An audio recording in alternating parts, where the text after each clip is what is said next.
we guide you through how to send a file from Excel to Messenger.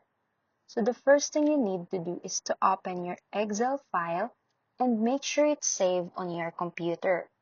Then, go to the Facebook Messenger on your desktop browser or app and open the conversation where you want to send the file.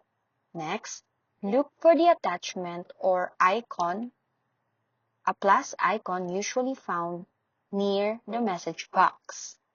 Click it and choose Upload File.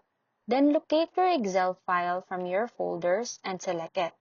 Once uploaded, you can add a short message if needed and click Send. If you're using mobile, simply open Messenger, go to the chat, tap the plus icon, choose File or Documents, depending on your device. Find your Excel file and tap Send. Make sure your file size is within Messenger's limit and that your internet connection is stable to avoid upload issues. And that's it. Your Excel file is now successfully sent through Messenger and ready for the recipient to download and view instantly.